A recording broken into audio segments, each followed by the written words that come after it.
Hey, Danielle. Oh, she's up there. Is it the young lady up there? Yeah, Danielle's just checking her. Okay, okay, wanted to say.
Good afternoon. Welcome to the December 13th meeting of the Tourist Development Council. Thank you for being here. Was this meeting properly advertised? Yes, sir. In Thursday, December 8th in the Escambia Sun Press. Is that where you want it? That's the best printed paper in the county. Thank you. Commissioner. Thank you. Thank you very much. Will you please call roll? Jeff Bogash, Here?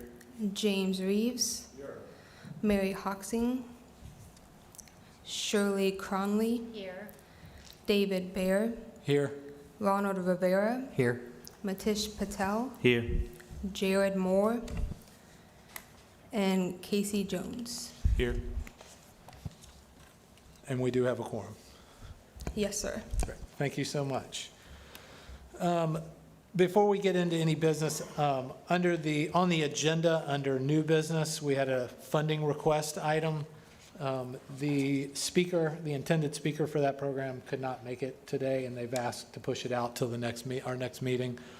So if that's okay with everybody, since no one's here to speak on behalf, I'd like to cut that from our agenda.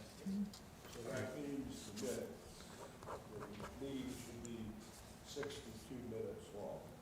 That's what I'm hoping. I added all. You added it? Yes, sir. All right. So the first item on the agenda is public forum. We have speakers. Great. Thank you, Danielle. All right, we have two speakers. Tammy Thoreau, is that how you pronounce it? I'm sorry. Please come on up to the microphone. We limit the speaking to 3 minutes Thank you. because Mr. Reeves has already mentioned how many minutes we have in this meeting. All right, thank you. Good afternoon. I'm Tammy Thoreau from the Perdido Key Chamber of Commerce. I am the president. And every year we put out a visitor guide. We've been doing this for many, many years since before we used to be a visitor center. And anyway, but we have continued the guide, and I have sent a request to Mr. Burgosh to see if he could help fund this guide. We print 25,000 copies, and we get rid of every 25,000, and it is to promote the businesses in Perdido Key. And Tammy, the reason that I thought it might be helpful for you to come is, how does that help the tour? Because this is the tourism board, and this is a potential funding source for what you're doing. As I read the guide, the draft, there was a lot of information about places to visit, natural resources, paths, things of that nature. So specifically for the tourist part of it, who all do you send this out to? Well, this goes to, we get a request from visitors coming to the area, and we spend over $4,000 a year in postage to send these requests out. We also have blue boxes all over the Perdido Key area that we distribute the books and refill, and we've actually completed them this year and sold out. We represent 264 businesses in the Perdido Key area that relate to tourism, and they love it. I mean, this is what our community thrives on. And So, yeah, I'm sorry. Go ahead. No, No. I was just going to say, so visitors to the area can pick that up and find anything they need, restaurants, nightclubs, Yes. services. Okay, thank you. Mr. Reeves? so what is the total cost of those 25,000 brochures?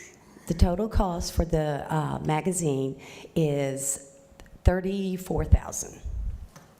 And do you sell any advertisement? We do sell advertisement. It's mostly to fund the magazine, and we do make a little bit of money on it, which we need to as a small chamber.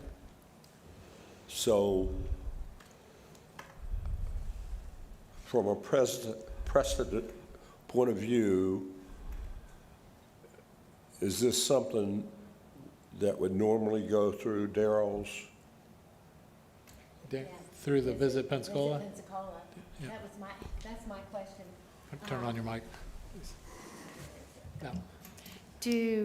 Have you worked with Visit Pensacola?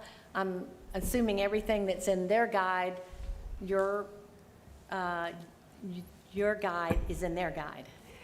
Yes and no. I mean, in last year's guide of Visit Pensacola, they had a 4-page spread on Northwest Pensacola, which included Perdido, and it's general. We're more detailed on the events that go on, the environment, the animals, the parks. We get very, very detailed because ours is strictly Perdido Key area. So, Mr. Chairman, if I might, I was just bringing this for informational purposes and to see if there'd be some appetite for a portion, not the entire cost of it, to come from some of these funds, about $10,000, which is about 30% of the cost or less. So, just wanted, but I don't think it's ever been brought here before, and it certainly seems to serve the tourism mission. So that was my purpose. Mr. Chairman, Yes.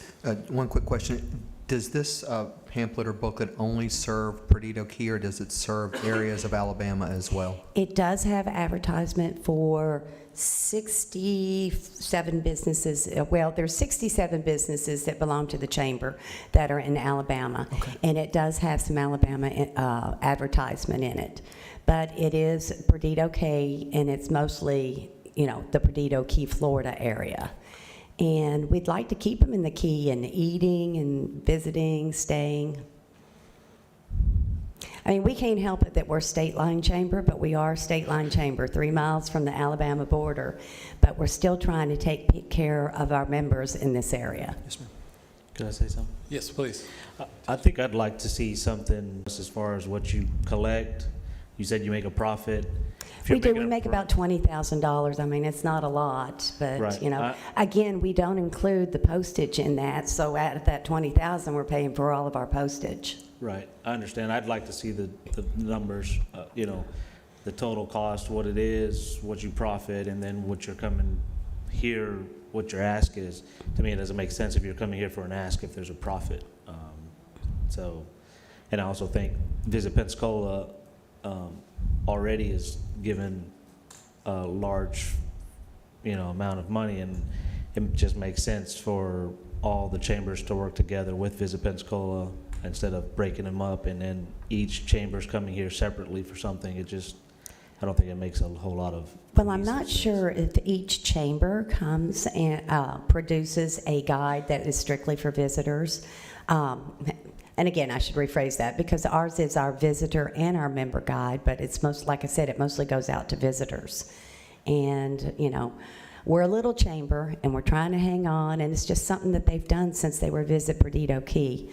And we still actually have our website for Visit Perdido Key, and, it's very active. Well, Tammy, I certainly do appreciate you coming. If you could send us I'll be some of happy the, just the breakdown of the costs and the profit, and I'll see what we can do with the funds here, and I'll see what we can do on the other board that I serve. All right, thank you so much. Thank you for your time. Thank you. All right, our other public speaker is Carrie Freeland. Welcome, sir. If you would introduce yourself, please. All right. Thank you, Mr. Chairman and council members. Kerry Freeland. I am a 34-year scuba diving retailer in Escambia County. Long time that we've been doing what we do. I came here a few months ago to discuss the importance of artificial reefs for the county and give a little history of what we had, what we got, and where we're going. I also highlighted the efforts of Okaloosa County and the monies that they're receiving in order to establish a rec alley and really putting themselves on the map. What I wanted to do today is, I don't by no means mean to take away any of Mr. Schaefer's thunder, but I attended our international trade show in November, second week in November. It's the Diving Equipment Marketing Association. It is the world's largest diving trade show, and it was held in Orlando. While there, amongst my obligations, I had the opportunity to volunteer at the Northwest Florida Beaches booth, which was wonderfully done. The collaboration with the other counties really set us apart. The show is populated by manufacturers, and the other half of the population of vendors there are resorts. And whole countries take up aisles with these booths. The Bahamas got an aisle in all the resorts, and the Caymans got an aisle, and all the resorts are on this aisle. Well, we were represented very well, I think, as having been an attendee of these trade shows for 30 decades or so. It was beautiful. We did a really good job. The collaboration was wonderful.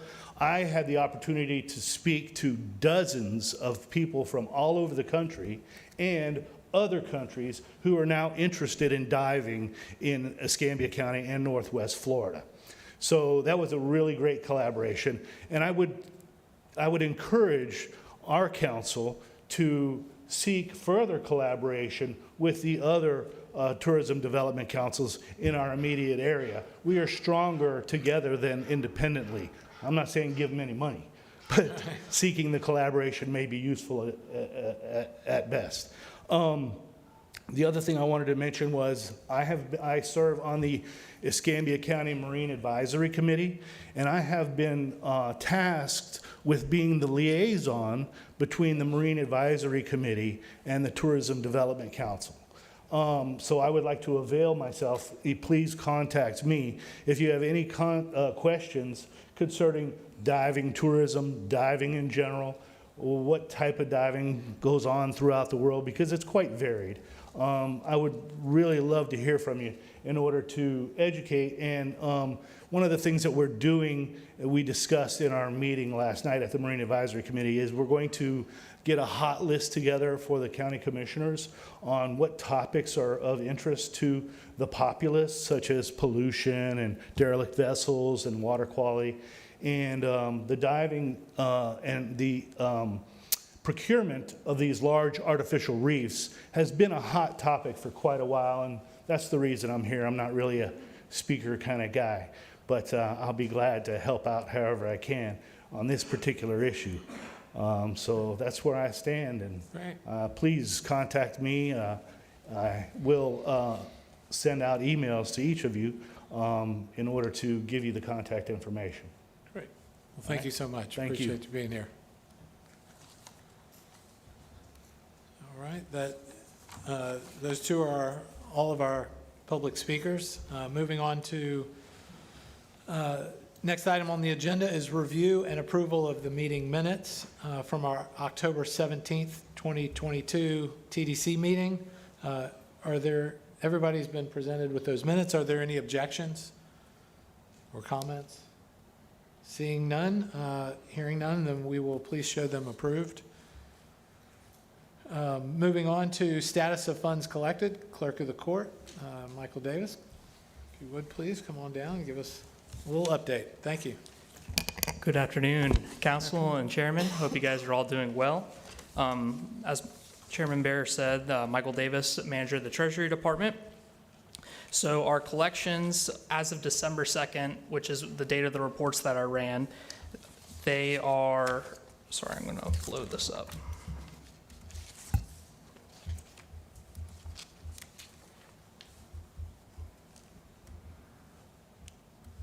Didn't, there we go.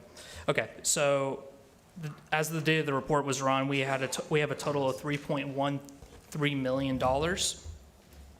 And that is collections for October and November 2022. Our collections still overall are very healthy. We're looking about as close to identical as last year at this point. Overall, we're right under 2% of where we were last year. I think it's about a $50-some thousand variance between where we're at from last year compared to this year. As of this morning, for December, we have collected another $245,000, and I did run the numbers from last year for the first 13 days of the month, and again, I think it was like less than a $1,000 variance. So it seems like we're right on pace where we were at this point last year. With that being said, with that $245,000, that brings our overall collections for FY23 to $3.38 million. And so that would be our total collections. Some of the highlights for what we have spent our money on so far this year is we have Visit Pensacola has been allocated close to $2 million. Our Bay Center has had 2 transfers at the time, $125,000 transfers for a total of $250,000 as of December 2nd. As of last week, they would have had their December portion transferred to them. So that would have been after the date of the report was created.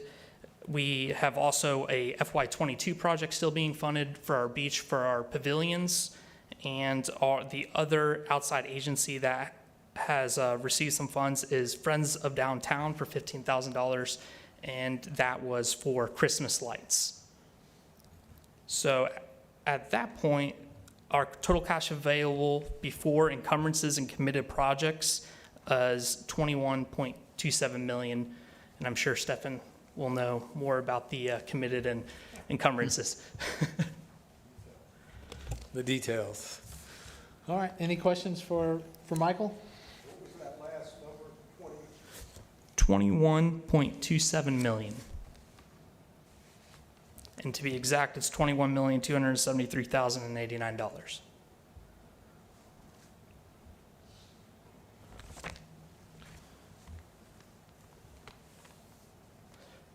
Any Yeah. questions?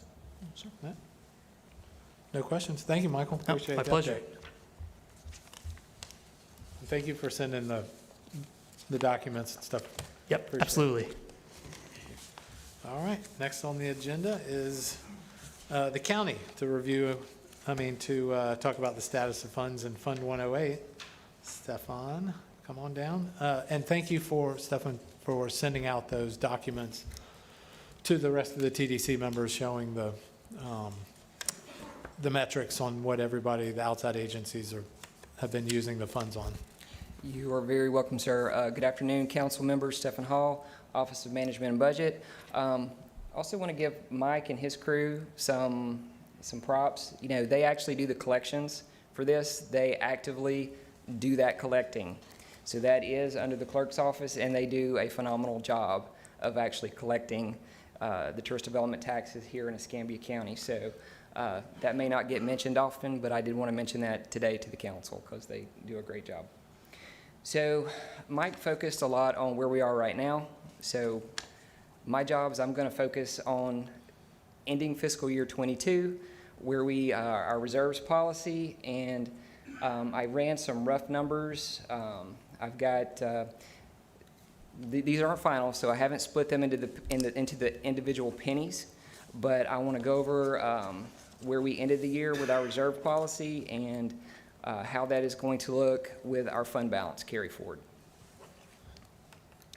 So at the end of last year, the total reserve within all of the buckets that are in our marketing and public facilities, special events reserves were $6.5 million.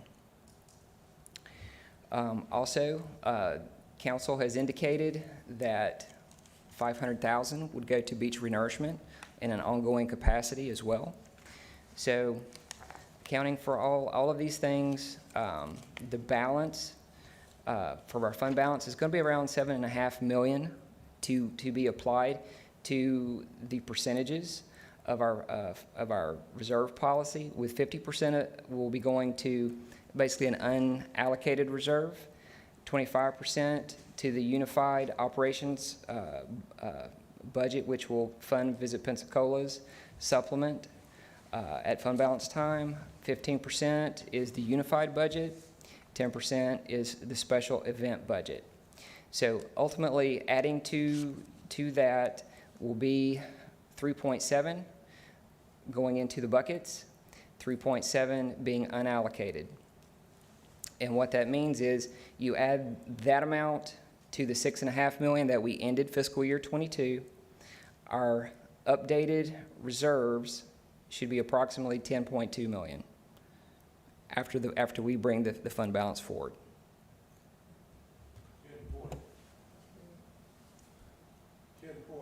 10.2. So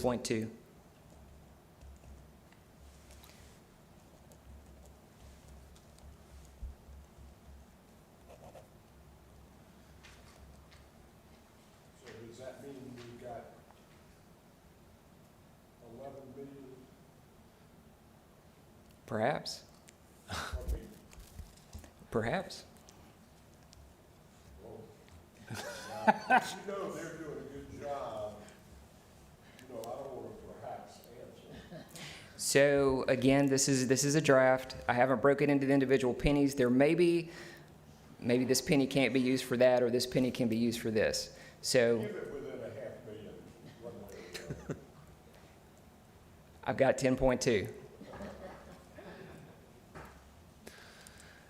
And that's the level of money that's in the reserves, you said? That is what will be showing up once we take that fund balance amendment for approval to the board. Okay. 10.2 in reserve. But if we've got,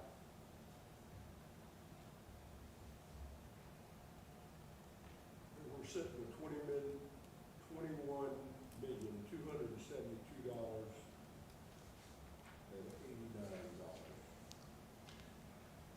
And if we've got those various reserves and those allocations, and that amounts to 10,000,002, then in my mind's eye, there's $11 million floating around. So I believe, Stefan, are those, perhaps, That is correct. those dollars are in Fund 108, but not restricted as reserves? Correct. So some of that is not restricted. And I believe where Mr. Reeves is going, basically our fund balance calculation, the available fund balance is $20.5 million. So I will go further into the calculation. I was trying to save you guys some confusion. So, but if you'd like for me to do that, I'll be happy to do it. So 20.5 is where we will be, and then we start netting things out. So we used, Now, wait a minute. You're at 20.5, and they're at 21,270. I'm not exactly sure what the number is that Mike gave. I did the fund balance calculation. So you're at September 30th, and he's Correct, 245 down the road. correct. He's got a couple more months in the new year, focusing on 22. So we used 2.2 million roughly as part of the adopted budget for 23. So you have to net that out. Then we had some purchase orders that rolled for various reasons with Visit Pensacola and some activities in the unified budget. That was 2.7. Those two added together come to roughly 5 million. That is netted against the 20.5. The balance of that is about 15.5. The 5th cent comes out of that. That's a little over $1 million. Beach renourishment, 500,000 comes out of that. The fiscal year 22 established reserve of 6.5 million comes out of that as well. That leaves the 7.5, and then we start doing the percentage splits. 50% of that reserve is just available. Then we do the 25, the 15, and so on from that point. Okay. So now, did that clear everything up? Perhaps. Yeah, So how much do we have? 10.2 I think you just, in reserves. I think you just took 11 million and spent it all. I wish I had something good to spend it on. We probably could find you some. Yeah, so it's, I mean, from the end of 2022, you had roughly $20.5 million. It gets split up into the different funds. Part of it was spent out. Part of it was reserved. We moved some of it, transferred into to budget for 2023 allocations. Then we start spending money in 2023. We start receiving money in 2023. And as of the date of our report from the clerk, we were at 21.2 something million dollars. I followed. The fund is doing extremely well. It's doing very well. Okay. Are there any other questions? Yes. So just so I understand, the 10.2 is what's in Fund 108?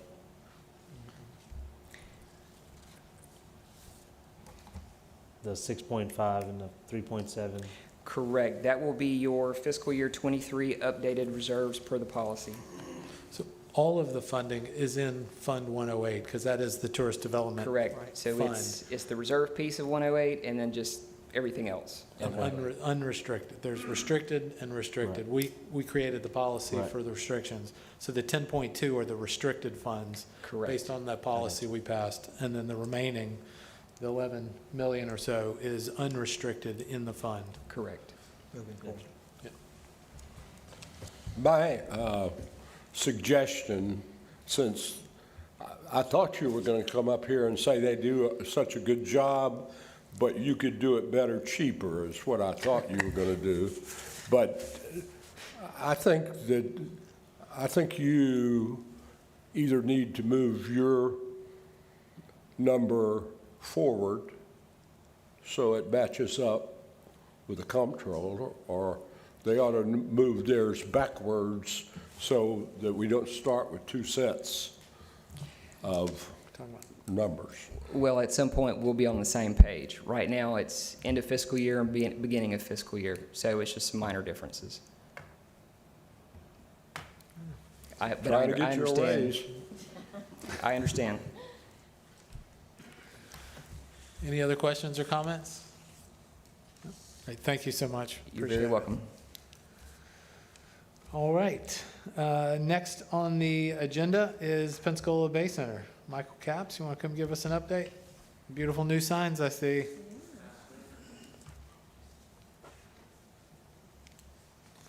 Yes, sir, indeed. Thank you. Michael Capps, ASM Global with the Pensacola Bay Center, and the signs are fully operational. We do have the closeout scheduled for noon tomorrow. It's been a long labor for us. Had some issues with the lighting, the LEDs. There were some pretty bad ones that were up there, so we had to get those replaced out, and they're running full now. We have had 2 new sponsors come on board for that one, as well as our main key sponsor with West Florida Hospital. So I just wanted to come today to give you just a kind of a recap, since we have closed out our fiscal year from last year.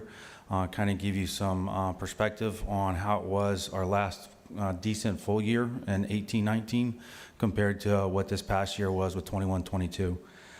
I like to touch on recreational ice because it's not the big flashy concert, but it does do a lot of activity. Most people don't realize how much does go on down there with the ice sheet.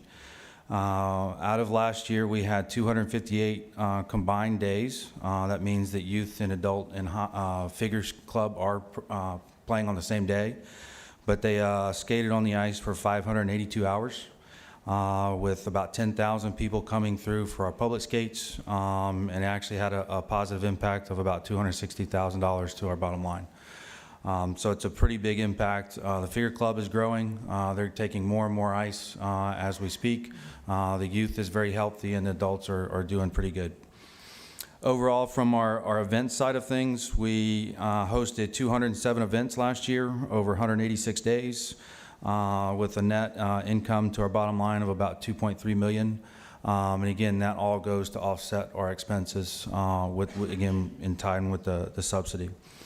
We did over $4.6 million in gross ticket sales.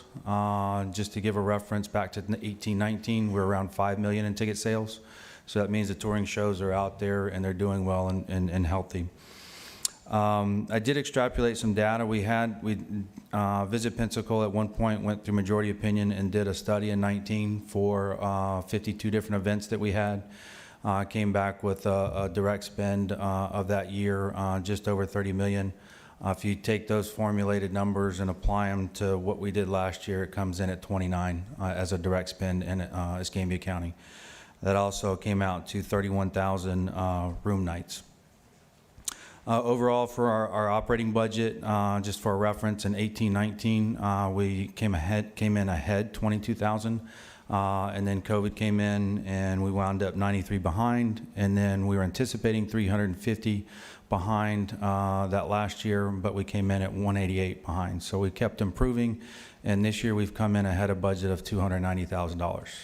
So we have made basically a 37.7% turnaround, going from our worst year to a decent good year. Moving into this year, we started off with A Day to Remember, Kevin Gates, White Tie Rock, Casting Crowns, good diverse lineup of different content coming into the building. I think, Commissioner, you were there for A Day to Remember. It was a pretty good show.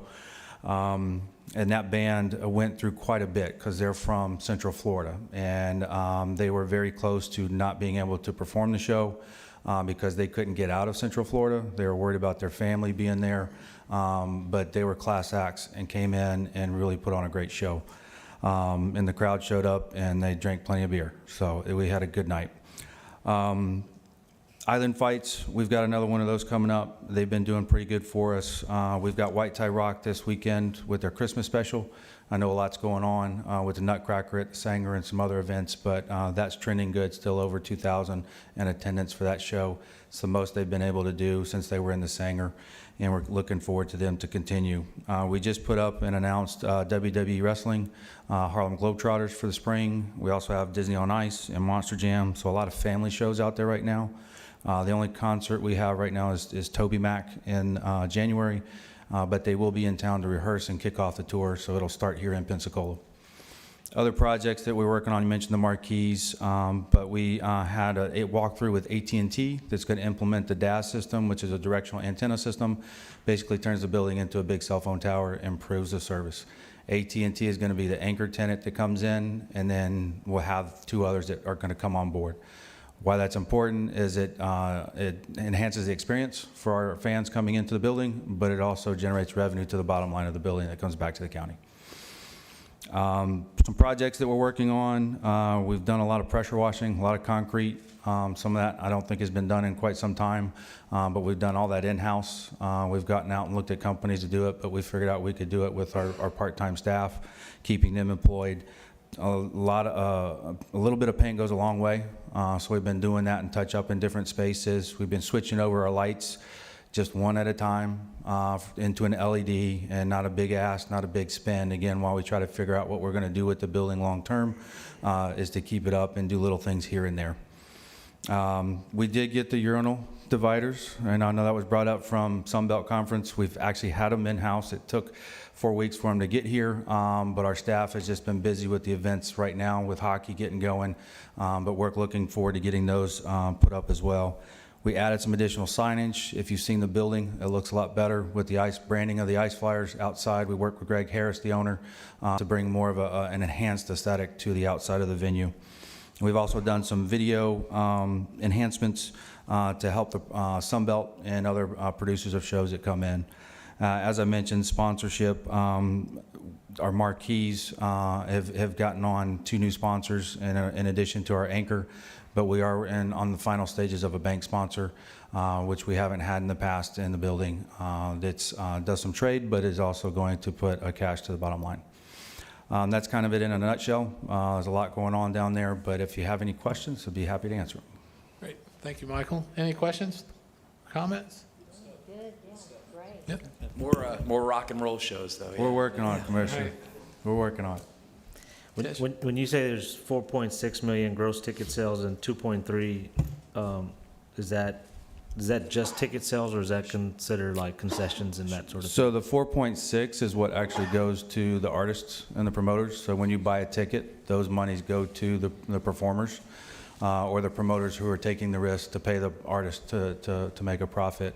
The little over 2 million is what we net at the end of the event. So if we do a concert, A Day to Remember, all said and done with all of our expenses, and you combine our concession sales, our parking revenue, the facility fees, Ticketmaster rebates, all that kind of stuff, we would net out somewhere around $50,000 for that event.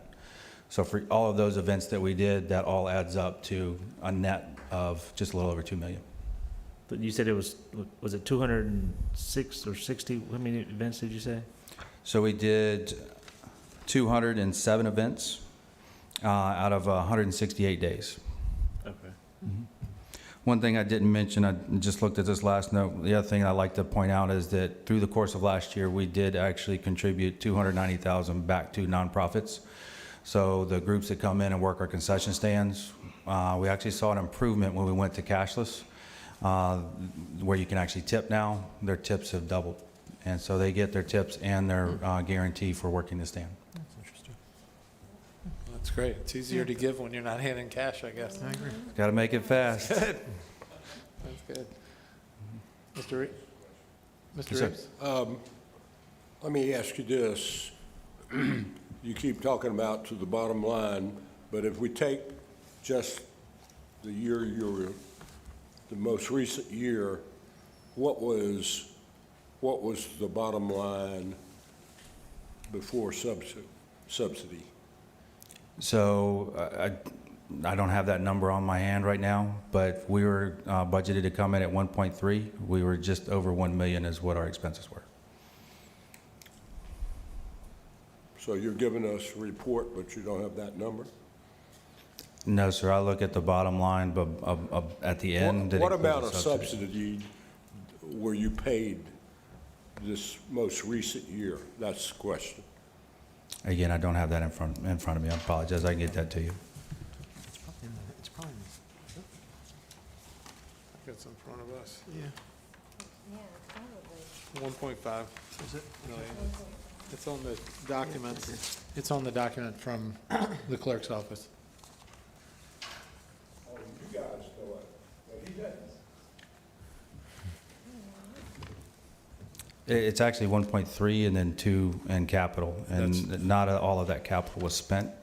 That's So right, it goes into a fund, It's correct. all with the county. Any other questions for Michael? Thank you, Michael. Thank you. Appreciate your report. Absolutely. All right, moving on to outside agencies, unified budget. We'll start with Visit Pensacola. Darren, you now have 14 minutes. Oh, gee. Well, I was just going to say good afternoon, and as I missed the October meeting, I do have a few items to share and maybe get some minutes back from October. It looked like that ended a little early.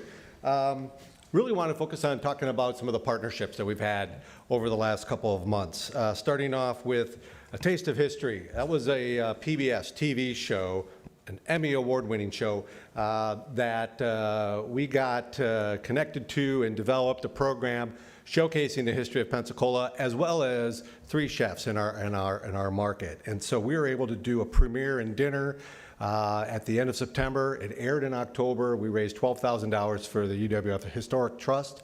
As a result, it really was a great partnership. I attended Routes North America trade show with the Pensacola International Airport in October, reason I wasn't at the TEC meeting. And it was an opportunity to talk to the airlines about maintaining and growing routes for the airport. In fact, we have some representatives from Southwest in tonight that we'll be meeting with the airport. We had staff attend the World Travel Market, which is in London. It was in coordination with Visit Florida.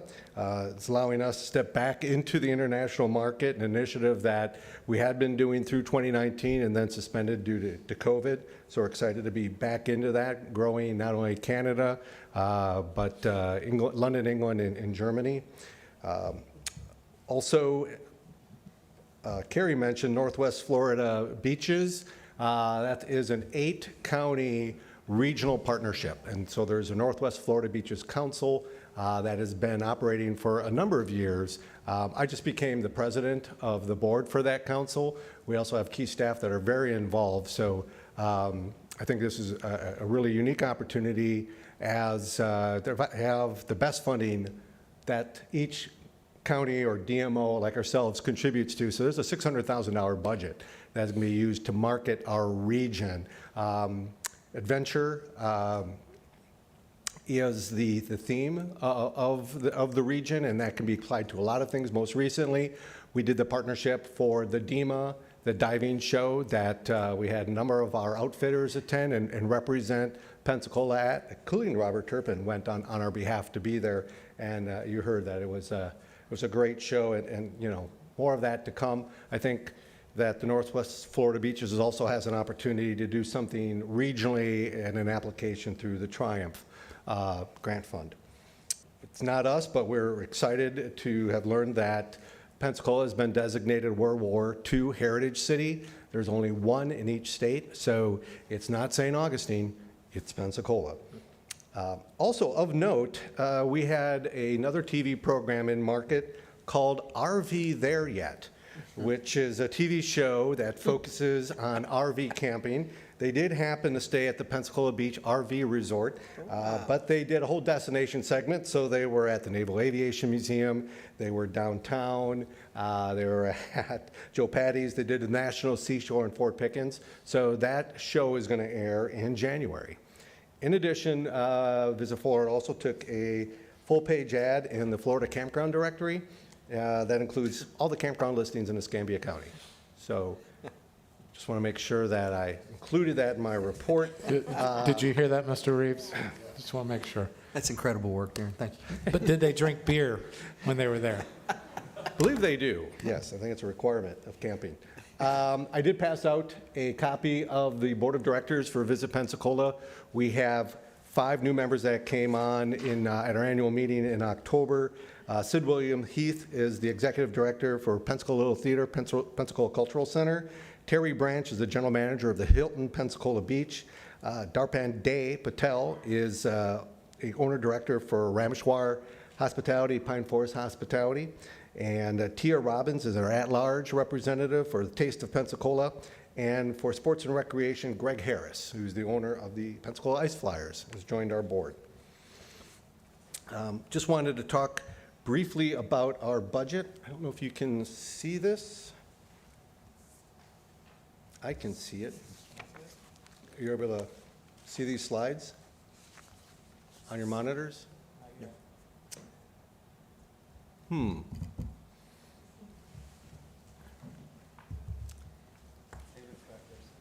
we can get I some, think David's back there sleeping. got a PDF up. Jordan, you going to take care of business? Oh, hey, there we go. Man, you're magic. We got it, Jordan. All right, perfect. Scared of Jordan? So yes. So for our fiscal '23 budget, this is the unified budget, is $10.4 million, which is almost exactly the same amount that we had last year, just a little under. We divide those dollars historically, 75% to Visit Pensacola, 15.75% to ACE, stands for Arts, Culture, and Entertainment, and 9.25% for Pensacola Sports. How that breaks down by what we call those different departments: direct programming, operations, and personnel. You can see the breakdown here. For Visit Pensacola specifically, TDT makes up 95% of our revenue, our budget, and private revenue makes up 5%. This gives you a better idea of the breakdown on where that revenue comes from. We do partnerships, we do cooperative advertising, some events. The in-kind support actually is a count and calculation on the value of the visitor center in our office space in Wayside Park that we have under lease with the city of Pensacola. When it comes to our expenses, 78% is spent on direct marketing, 16% on personnel, and 6% on operations.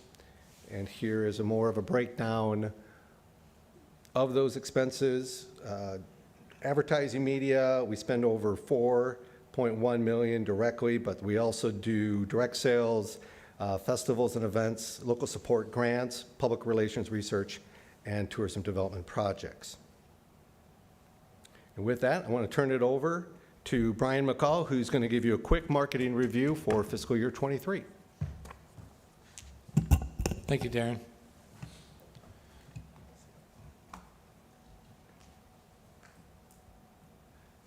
And Leslie's going to help me too. Darren asked us to do just a very high-level overview of our marketing plan for the year. See if I can do this work. I wanted to start with just a little bit of frame of reference. This is a heat map from all of the visitors for last fiscal year, where they came from in the country. So you can see we're very prominent in the southeast, but we do have people coming from all over the country, and we are trying to reach all those people as efficiently as we can. Print, I'll let Leslie talk about that. Just sharing with you kind of the broad scope of all of our print for the year. We're in some familiar names like Garden and Gun, Texas Monthly, Southern Living, and Midwest Living. We do get a little specialized in areas and do publications in Nashville and in Texas. Also dipping a little bit into Canada with some Canadian publications. Of course, we're always going to be in the Visit Florida Vacation Guide, and we're also, as Darren mentioned, in the Camp Florida Guide this year. And then something new for this year is we've added to our outdoor presence. Typically, we've just had one billboard coming in on I-10 and one coming in on I-65. Now we have a series of 8 billboards coming all the way from the Baton Rouge area on I-10 to the Florida line, and then 2 coming down from I-65.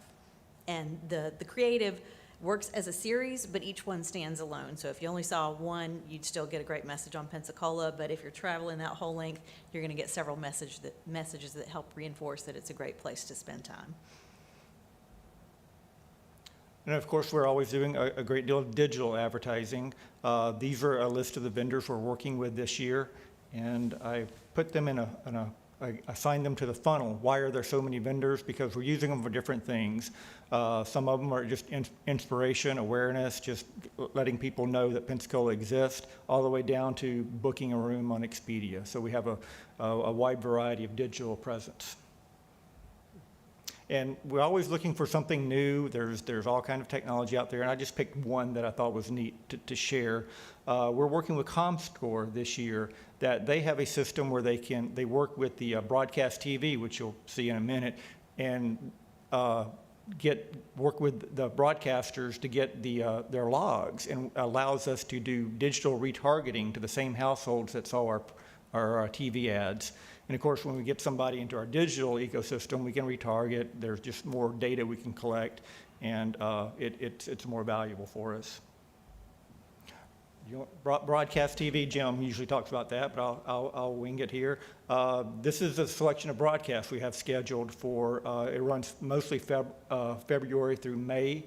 We're basically covering the Southeast. I didn't use this graphic, but we also have a graphic where there's a donut where our target audience goes out, primary target audience goes out like 350 miles and thereabouts.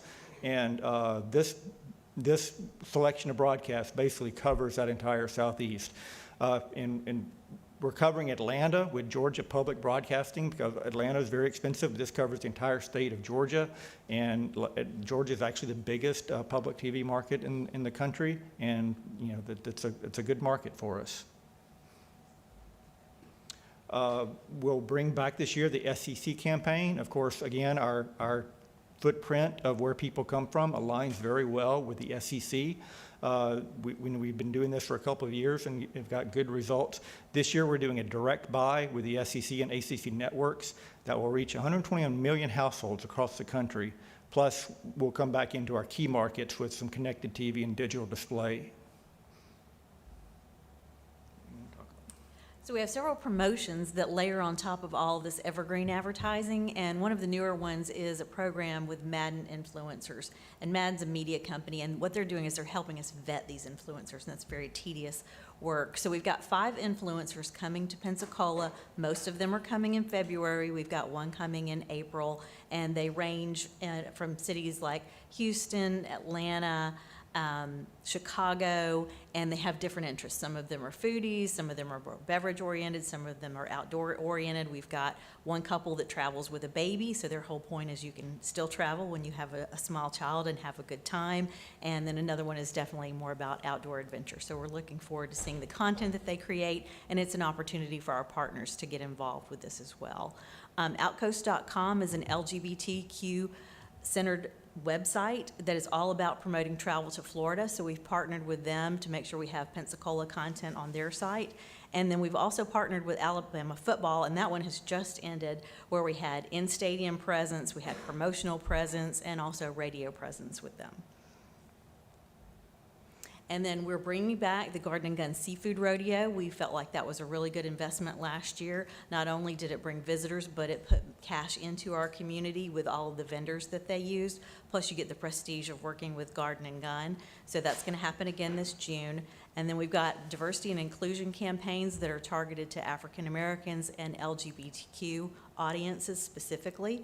And then we're able to do a little bit more in the international market through a matching partnership with a digital vendor called Sojourn. So whatever we spend, they're matching, and that made it worth our investment to do some of that. I'll go ahead and do it. Winter visitors. Winter visitors, which is another way to say snowbirds, depending on who you talk to. They want to be called winter visitors or snowbirds. So we're talking to Canadian audiences and Midwest audience.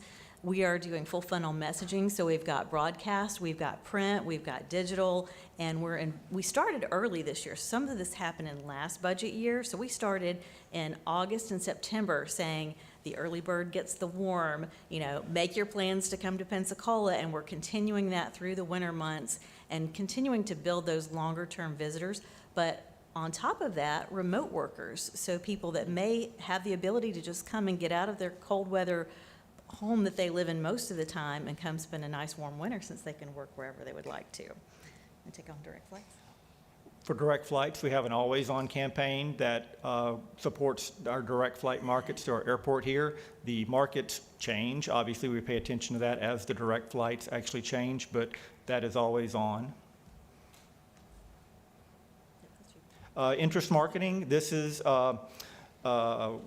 something we're continue to develop. It's worked very well for us. We're using digital targeting. We can identify people with certain interests by how they, what they do online, and targeting people interested in history, fishing, diving, foodies, craft beer, birding, and the arts is this list we've been working with, and talking to them about all these things you can do in Pensacola, Escambia County that align with their interests. And we have another campaign that's a little bit different from everything else we're doing, a While You're Here campaign, and that is focused, targeted to people who are in market but visitors from outside of the market. Again, with digital technology, we can make that distinction. And the point there is, okay, you're here, maybe you're at the beach, or whatever. Here's all the other things you can do while you're in town. Just, again, try to drive that beyond the beach message and spread all the love around, so to speak. And we've always had a Tourism Works program, which is our messaging that helps our whole community know how important tourism is to everyone, even if you don't work in the tourism industry. And previously, we've only been able to do that at sporadic times throughout the year. We're going to really make a dedicated effort and put funds behind having that out all year long so that we can continually reinforce that and build that education to people of how important it is to our community. So we're looking at having a billboard, doing radio, and doing digital and some print as well. And this is a calendar of how it's spread out over the year. And that was very high level. That was maybe $3.5 million in a few minutes. So there's obviously more detail. If you have questions, we can ask them. We're happy to answer them, or we can give you documents with more detail if you're interested. Any questions for us? Great, thank you so much. Any questions? Thank you. No, thank you so much. All right, we are going to rearrange a little bit. Pensacola Sports has agreed to wait a moment while Ace comes on up. It's Maria Goldberg. Come tell us about how wonderful Foo Foo Fest was. Thank you. Good afternoon, and thank you for your support, Chairman. So, Foo Foo Fest. I just think that someone has to live under a rock to not be aware of what happened in this year's Foo Foo Fest. It was really the best year that we've ever had. And that's attributed to really a lot of things. I think that we're getting the messaging out better and stronger each time. The events are fabulous. The quality of what our nonprofit arts organizations are doing is absolutely incredible. And it's really thanks to them that we have a product to market. And if the product wasn't good, then, you know, what good does the marketing do? But we have a fabulous product. So festival was great this year, best year ever. Tomorrow, actually, the whole committee is meeting with the Haas Center, and we have commissioned a study from them in regards to the economic impact. And I will say that I just got an email right now, and they sent me a preview of that with the executive summary. And the one thing that I'll just say from that is the economic impact of the 2 weeks of Foo was $13 million for 2 weeks. That's pretty darn sporty. But just to refresh your memory, is that we had the most grantees this year. We had a pool of $400,000, and we were able to give away 12 grants, one to Bubble Alley. Who does not have their picture taken at Bubble Alley? I think everybody has, over here by Angelina's. And that'll actually be up through the end of the year. PLT put on a sold-out performance of Unrequited. Every single performance was sold out. Vandals to Vanguard at the Pensacola Museum of Art, personal favorite. If you haven't seen it, go see it. It's up until January 5th. It was so just again in my preliminary report, Bubble Alley was the most attended event. Vandals to Vanguard was the second highest attended event out of the Foo Foo events. Then we also gave the Symphony a grant for Schumann Symphony No. 3. We gave the Arts Festival a grant for Bella Fleck and the Flecktones, which was fabulous. We did Carl Denman with the Jazz Society over at Vinyl. UWF, we gave them a grant for the Frank Brown Songwriters Festival, which was at the Sanger, and it was just a really quality event. Then PSC got a grant for the Second City Comedy Troupe to come in, sold out performance. The Choral Society got a grant for their Grease sing-along event that they held at the Rex Theater, which was a sellout. Then we had the Stamped LGBTQ Film Festival, 40 Forward, which was the opera's production, which was sold out. And then we also had Jazz for Justice, and they received, that's for Legal Services of Northwest Florida. So those were just the attendees that we gave money to. But then we also have what's called Friends of Foo, and those are folks that are doing things during that time period that we don't grant to, but they're doing something that is applicable to arts, culture, or entertainment during that time period. And it's to beef up that schedule, you know, to say, hey, I'm going to stay an extra day, or hey, I'm going to come and do this. And so this year we had a record number of 55 Friends of Foo. So between the grantees and the Friends of Foo, in a 2-week time period, we had approximately 75 events going on here in Escambia County, which is pretty darn good. I went through some of the stats. I have here in a packet that I'll leave you is our campaign strategy, kind of similar to what Visit Pensacola has shown with you, our market, our duration. We are very proud of the spends and the partnerships that we have created over the years. Because, in fact, I was on the phone today with a reporter for Garden and Gun, and she was just like, I just can't wait to come to Pensacola. Everyone there is so proud. Everyone there is so proud, and it is. We're all proud of the community that we have all created together. But basically, estimated print advertising exposure is 3.6 million. Digital advertising impressions is 81 million. Broadcast reach was 3.5 million. They're really solid numbers, and we feel happy about it. And we certainly hope that y'all were able to go out and maybe enjoy something yourself during Foo Fest.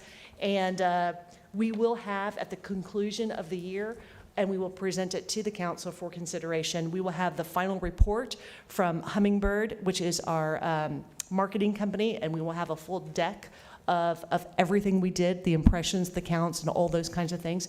We will also have the same thing for you from Giant Noise, who is our PR company. We will have those binders for you, and then, of course, once we have the Haas Center finalize the survey, we will forward that on to y'all as well. And we just can't thank y'all enough for the support that you give to it's not necessarily to ACE and to Foo, it's to the arts organizations within our community, because that's what it's really supporting and allowing us to spend money to advertise, to get tourism here to enjoy these things that we have here in Pensacola. So thank you. Right. Thank you, Maria. May I? Any questions or comments? Sure. Yeah, Danielle, would you mind passing those out? Thank you. Any questions or comments for Maria? Oh, it's a great job. I think the number one leading cause for your success is getting me off of your committee and having a new, greater group take it over, and you guys are doing a great job. That's a great thing. We get stronger every year, which is wonderful. Thank you. Thank you. Awesome, thank you. I see Dr. Harper in the room. Did you have other comments or comments about ACE that you wanted? Great news, great. Thank you. All right, Pensacola Sports. Ray, come on down. Looking good. Thank you. Good afternoon and all. I will give most of my 10 minutes back to you, Jim, to get you back on track. We had hoped to have a full report and a little presentation on the SEC soccer, but I don't have to tell you much. I think everybody knows what happened with the SEC soccer. I hope you do, with over 100 million impressions across the country and more than a sellout crowd, to the point where we had to stop people. Bottom line, it exceeded every expectation we could have possibly ever had, so much so that we weren't really prepared to deal with the crowds, which is a great problem to have more people wanting to come to your event than you can handle. So we have a lot to learn, but we have a lot of exciting opportunities for next year and the next 3 years, or 2 years with a 2-year option to expand that. I'll be pretty brief. Michael's run through numbers, Darren's run through numbers, and the sports numbers are all mixed up in there, but you all have seen, I hope you took the time to see our end of the year report, which you should have gotten in the last couple of weeks. It showed up our annual numbers, and they were way exceeded of our previous year by a significant amount and along every metric, where as far as room nights or visitors or direct spend, everything is trending up. Sports tourism across the country continues to trend up, and Pensacola sports continues to stay in the battle. I've been in Savannah, I've been in Oklahoma City, I've been in Sarasota.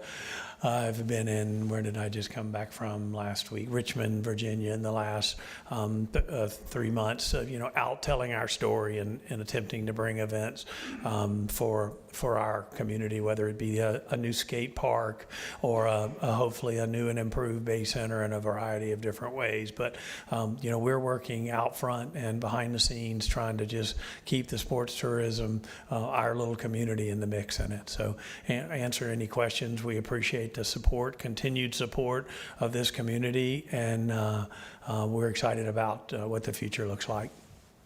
Ray, I just hats off to you for that SEC soccer tournament and all the hard work. That was a smashing success, and we're looking forward to the Sun Belt tournament. And just thank you for what Pensacola Sports does to contribute back to the community. We appreciate your work. Thank you, sir. Yep, thank you. Any other questions or comments, council? No. Thank you, Ray. All right, next on the agenda, excuse me, we have elections of our chair and vice chair. Each year, we must elect a chair and a vice chair from our members. And since we do not have a nominating committee, we will accept nominations from the floor for each position. And then we'll each cast our vote on a small piece of paper that I just a moment ago asked Danielle to please create. And she'll collect them, count them, and then tell us who has been elected to those positions. Mr. Chairman, Yes. if you would, as the time you've been the chairman of this board, you've brought efficiencies to this board like we hadn't seen previously, and we're thankful for that leadership. I nominate you to be chairman of this board again. Second. All right, so we have nomination for me and a second. Are there I any? move we close the nominations. Second. Well, we do have to offer nominations from the floor. Thank you, I appreciate the confidence, but are there any other nominations? No. Okay, so nominations are closed. If you would please write on one of the pieces of paper that you just received. I guess the only one nominated, I don't. Move by acclamation. Yeah, I guess everybody could abstain and then Yeah. we'd have to do it again. I mean, do you need these? So- If not, we can move back. No, I think, yeah, we're good on that one. Okay. Thank you. And I move that we keep the same vice chairman. I think Ron Rivera is doing a great job, and my motion is to keep him as vice chairman, keep the same slate as we had last year. That's my motion. I second it. We have a motion and a second. Are there any other nominations from the floor? Seeing none, nominations are closed. Thank you. And I don't think we need to vote for that either. So Thank you. congratulations, Mr. Congratulations. Rivera, and Thank thank you, you, Mr. Mayor. board, for your confidence. Thanks. All right. Well, we made up a little time there also. Thank you. Next item on the agenda was the funding request for the Blue Angels documentary, and the speakers, like I mentioned at the beginning, could not be here. Just as an FYI, apparently this is a big deal. This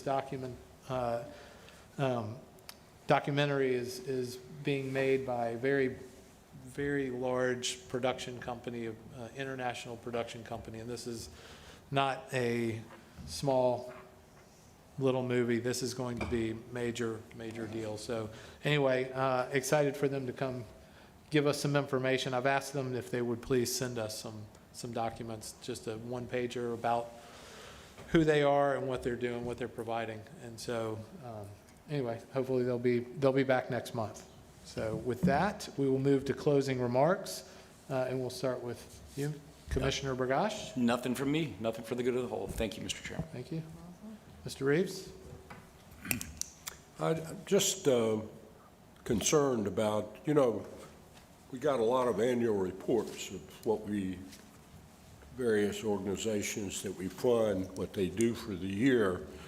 I think it would be interesting to have some sort of report for the Tourism Development Council, kind of like, what did we do?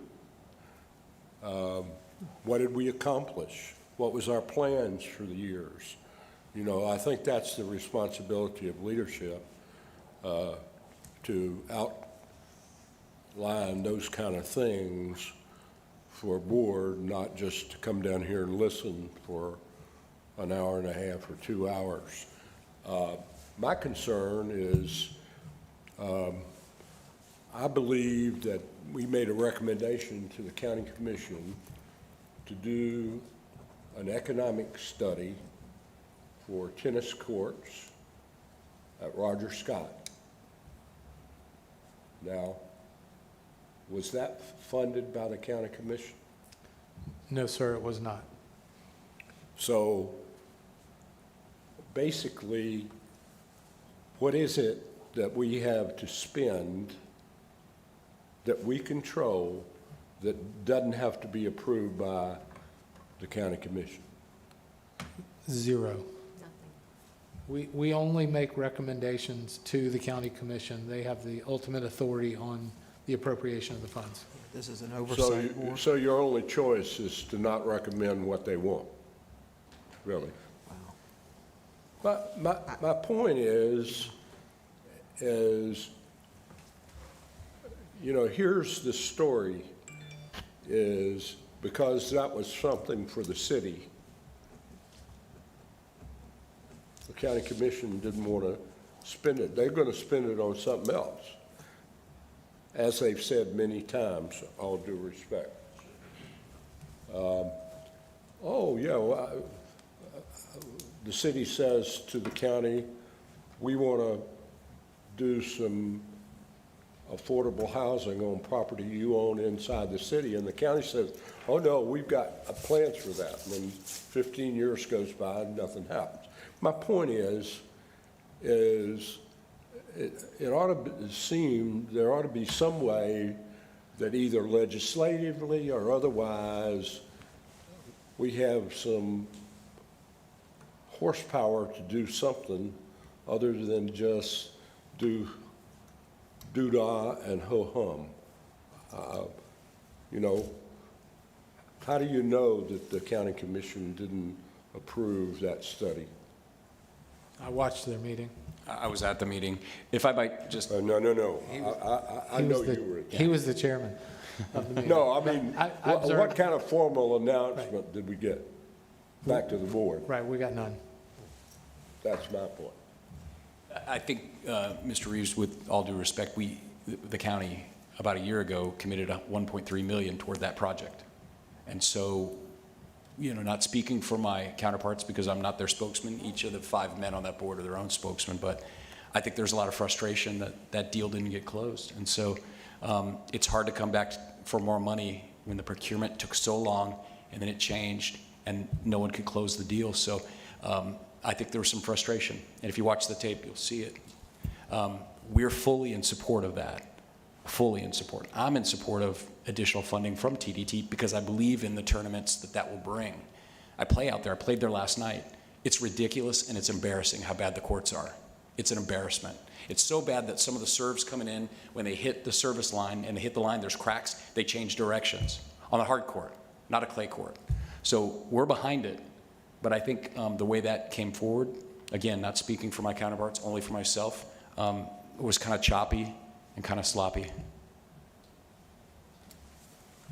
And you sure that that tennis ball didn't hit on the county line? No, it hit in the city limits. Thank you, Mr. Reeves. Ms. Cronley, closing remarks? No, I have nothing. I just appreciate being on this board. Thank you. Mr. Rivera? Yes, sir, Mr. Chairman. Thank you guys for seeing fit to put this slate together again. Hopefully, we'll have another great year of leadership and do what we need to do for the citizens of Escambia County. I thank all of you. Merry Christmas. Happy New Year. Thank you, guys. Thank you. Mr. Patel? Just want to say, glad to be on the board. Chairman, Vice Chairman, you guys are doing great. Happy holidays to everybody. Thank you. Councilman? Yes, thank you. I'm just going to say that I believe that I'll be on the board for another 2 years, depending on how the vote goes Thursday night. So I'm excited about that and looking forward to another 2 years working with y'all. And happy holidays. Merry Christmas. Great. Thank you. Thank you. All right, and I just want to thank everybody for your commitment on this board and the great questions and the dialogue and the presentations and the hard work. I think everybody's doing a great job. We've clearly grown tourism. We have a lot of money in the bank right now, and we're receiving more, and we're getting great programs. And I think that was a great suggestion, Mr. Reeves, about the annual report on our accomplishments, and I'll start putting something together and bring back, hopefully, put something out, because I think it's important for us to tell the community what the work is that we do and what these folks are accomplishing on their behalf. Absolutely. It's frustrating to think you've got $10 million in the bank. You know, if I could do nothing else, I'd say, look, Board of County Commissioners, you know, if you don't like the way we're spending things, just do this. Just let us have the interest on the $10 million. You know, some sort of discretionary. These people keep coming up, and maybe they get it, and maybe they don't, but it really ain't up to us, other than to recommend it. I'm sorry. No, that's okay. So our role is to recommend the best direction for tourism development. And so that's why they continue to pitch it to us, and then we present that in our position to the county commission. Obviously, if we are fully in support of something, then we would, individually, we can always advocate on behalf of that to each of the county commissioners, because they're going to vote if they bring it to the meeting, and they need 3 votes. Well, it depends on what the project is. If it's a public facility, it needs 4 votes, but it is, if we believe in it, we should advocate on behalf. So we have that opportunity. And for my part, Mr. Chairman, if I might just say, being a county commission member for 6 years now, I'm very proud of the fact that we got the 5th send. A lot of people, there was a hit put out on me because I pushed for it. I was the one. Believe me, there are a lot of people who want to shoot me in the face for that, but that spins off a lot of extra money for Darren and for Visit and for everyone else. That wouldn't have happened. That takes leadership up on the county commission, because there's a lot of people, Jim, didn't want that to happen. We made it happen. Hey, I made the money. He did. He did, and I second it. He did. I got blamed for it, but he did. That's it. But, That's pretty awesome. all right, if there's no other business, thank you, everybody, and happy holidays and Happy New Year. We are adjourned.